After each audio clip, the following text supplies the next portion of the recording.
A variable can be defined as something that can store data, and that data can change over the course of the program. In this example that I've on the screen right now, I have only one variable. I have 3 lines of code, and the variable name is A. In the first line, I assign the value 2. 2 is stored in the variable A. In the second line, it is typed A equals to A plus 3. That means that whatever the value of A was before this line, add a 3 to that. So it was 2, so 2 plus 3 is 5. So in the second line, the value of variable A becomes 5. Sorry. In line number 3, it's typed that A equals to A multiplied by A. The star symbol or the asterisk is for multiplication. And as we have already seen that in line number 2, the value of A was 5. So in line number 3, we will multiply 5 by 5 because we have to take the last value of A, which was 5 in line number 2, and we multiply 5 by 5 to get 25. So the final value of A in this line number 3 will be 25. A variable in small basic can contain two types of values. One is a numerical value or a number, and the other is text. Now, when you type a number after the equal to sign, you do not need to write the inverted commas.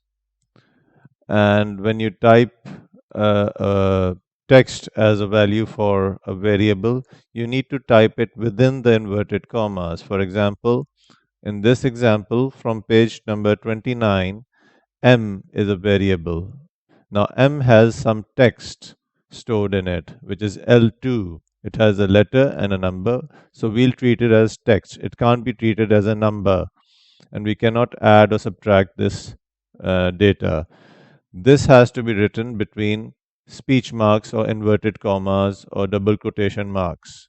In the same way, in the last line of this code, the value of M changes to small basic, which is again text, and it has to be written between inverted commas. So whenever you assign a textual value to a variable, it should be written between inverted commas. And whenever the value is a number or a numerical value, that can be written as it is without any inverted commas or double quotation marks.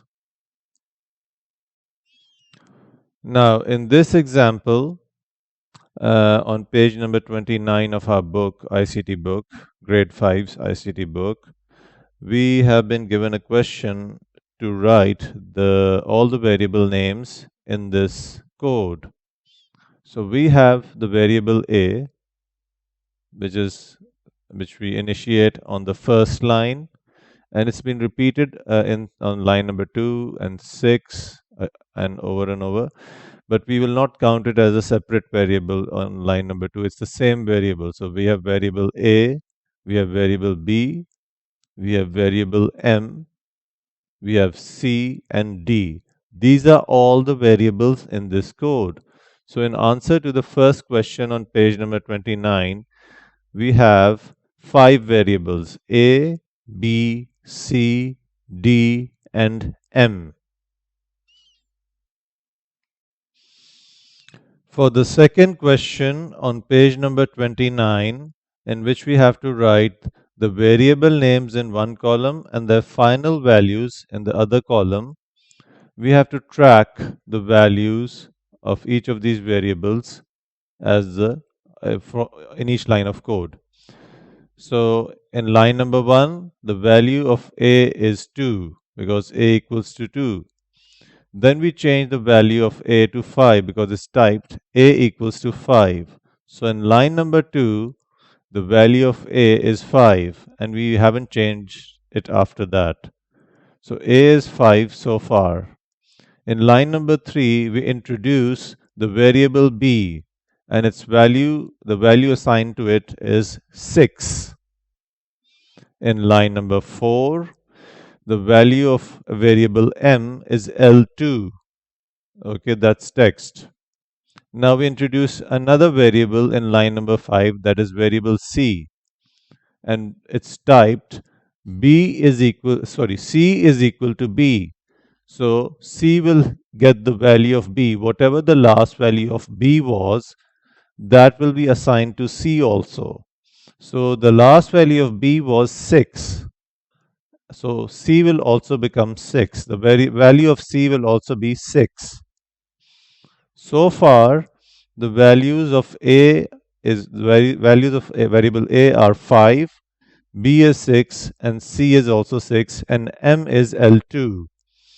Now, there's a sort of a sum on line number 6, which says that a is equal to a multiplied by a. The star symbol or the asterisk is for multiplication. And we know that the last value of a was 5. So in line number 6, we are going to multiply 5 by 5 to get the value of a, which becomes 25. So by line number 6, the value of a changes to 25. The value of variable a changes to 25. Then in line number 7, it is typed that b is equal to c multiplied by 3. So the value of b was 6. The last value of b was 6 over here in line number 3. So, and the value of c, sorry, we don't have to talk about value of b, we have to talk about the value of c. The value of c was 6 because b was also 6, so c also got 6. So now we're going to multiply 6 by 3 because it says c multiplied by 3 and c was 6. So 6 multiplied by 3 is 18, and in line number 7, the value of b becomes 18 because it says c multiplied by 3. So 6 multiplied by 3 becomes 18. So in line number 7, the value of b is 18. Now in line number 8, we have another variable called d, and we have to add the final values of a, b, and c. The last value of a was 25.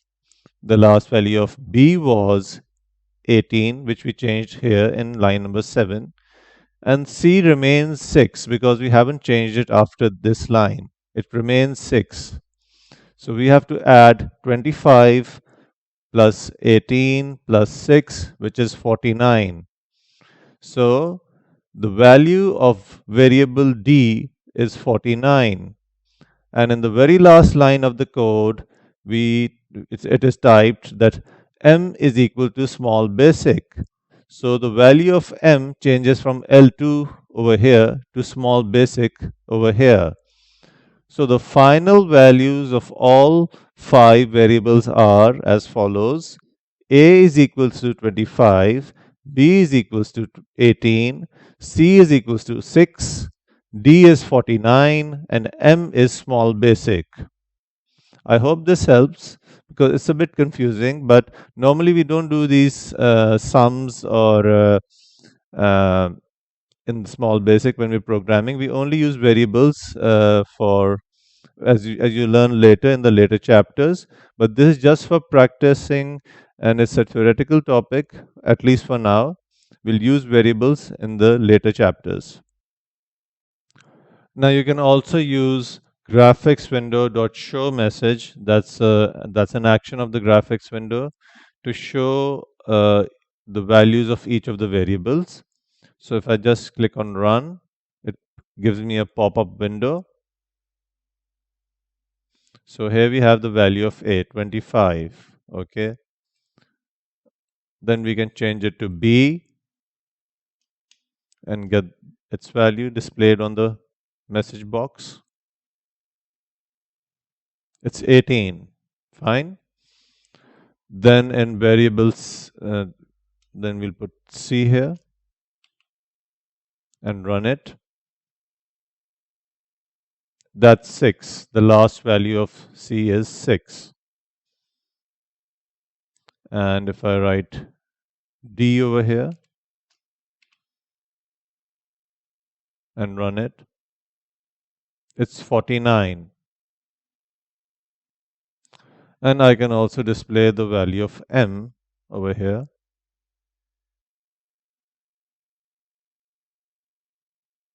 Small basic. So this is a handy tool. You can use this message box to show your variable values. And this over here is just the title of the message box. Whatever you type here comes on the top of the message box, like over here, variable values over here.